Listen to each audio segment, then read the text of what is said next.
노다지 썰전, 오늘 우리가 살펴볼 기업은 바로 반도체 기판 전문 기업 대덕전자입니다. 2025년 현재 이 메모리 반도체 슈퍼 사이클에 힘입어서 정말 놀라운 실적 개선을 보여주고 있죠. 네, 맞습니다. 특히 그 고성능 반도체 칩을 메인보드에 연결하는 핵심 부품이죠.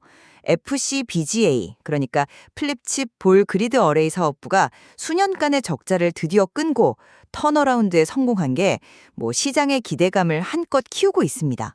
바로 그겁니다. 저는 바로 이 FCBGA 턴어라운드와 성공적인 사업 다각화를 근거로 대덕전자가 단순히 호황에 편승하는 걸 넘어서요, 이제 고수익 산업의 핵심 공급사로 체질을 완전히 바꾸는 그런 본격적인 성장 궤도에 올랐다는 낙관적인 입장입니다. 그렇게 보시는 것도 물론 일리가 있습니다만 저는 관점을 좀 달리해야 한다고 봅니다. 이 공격적인 경쟁사의 등장이라던가 또 불안정한 단기 발주 구조 그리고 과거 투자 지연 사례를 보면요. 현재의 낙관론은 잠재된 위험을 좀 간과하고 있다. 이런 신중론을 펼치고자 합니다. 저는 대덕전자의 핵심 변화가 이 질적 성장에 있다고 보거든요. 과거에는 변동성이 큰 스마트폰 중심이었는데 이제는 데이터 센터, 또 자동차 전장 같은 고부가 가치 산업재 중심으로 사업 구조를 성공적으로 전환했습니다. 3분기 실적이 그 증거고요. 연간 600억 원 가까이 손실을 내던 FCBJ 부문이 이번 분기 손실을 50억 원 미만으로 크게 줄였고 연내 손익분기점을 넘어서 내년부터는 확실한 이익 기여를 할 겁니다.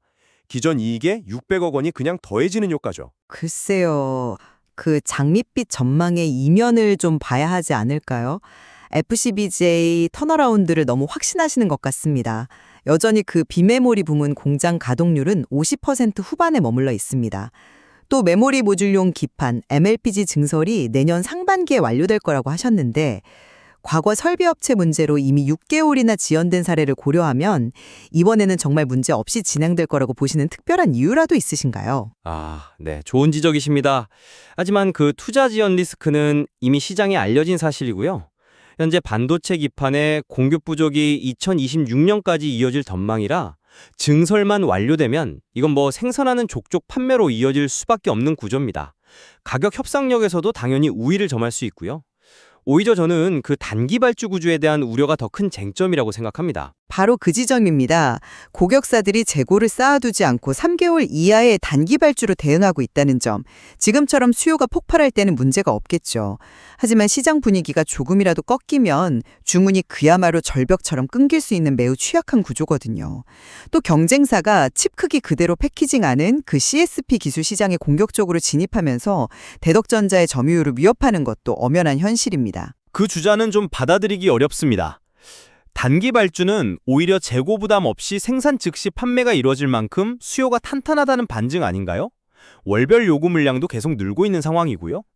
경쟁사의 진입은요, 그만큼 시장이 성장하고 있다는 신호로 봐야 하고, 대덕전자는 차세대 디램인 DDR5용 기판 시장에서 여전히 70%의 점유율을 가진 압도적인 공급자입니다. 기술적 우위가 분명하죠. 경쟁이 심화되고 있다는 명백한 증거 아닌가요? 그리고 단기 발주의 위험은 수요가 꺾일 때 드러난다고 제가 말씀드렸죠. 설계부터 생산까지 다 처리하는 종합반도체 기업 IDM들은 최종 고객사의 주문이 줄면 대덕전자 같은 부품사에 대한 주문을 보장해주지 못합니다. 거시 경제에 따라서 투자가 축소될 가능성은 언제나 열려 있는 겁니다. 수주 구조의 불안정성을 말씀하셨지만 저는 오히려 다변화된 포트폴리오가 그 위험을 충분히 상쇄한다고 봅니다. 특히 자동차 전장 사업의 경우 한번 공급사로 선정되면 10년 이상 장기 계약으로 이어지는데 바로 이 부분이 단기 발주의 변동성을 완충해주는 안전판 역할을 하지 않겠습니까? 데이터 센터부터 자율주행 기능이 탑재되는 내연기관차까지 수요처를 넓혀서 리스크를 분산하는 것이 핵심이라는 거죠. 포트폴리오 다변화, 물론 긍정적입니다. 하지만 그만큼 관리해야 할 변수가 많아진다는 뜻도 됩니다. 최근에 대만발 원자재 가격 상승 압박도 무시할 수 없고요. 무엇보다 가장 큰 우려는 내년 FCBGA의 예상 이익률이 고작 5%에 불과하다는 점입니다. 모든 긍정적인 시나리오가 정말 완벽하게 맞아떨어져야만 현재 시장의 높은 기대치를 충족시킬 수 있다는 것. 그것이야말로 가장 큰 리스크라고 생각합니다. 정리하자면 저는 대덕전자가 FCBGA 턴어라운드와 다변화된 포트폴리오를 통해 구조적인 성장 단계에 진입했다고 봅니다. 현재 공급 부족 상황은 분명한 기회 요인이고요. 저는 경쟁 심화, 불안정한 수주 구조, 그리고 예상보다 더딜 수 있는 수익성 개선 등 드러난 호실적 이면에 가려진 변수들을 면밀히 살펴야 한다는 입장입니다.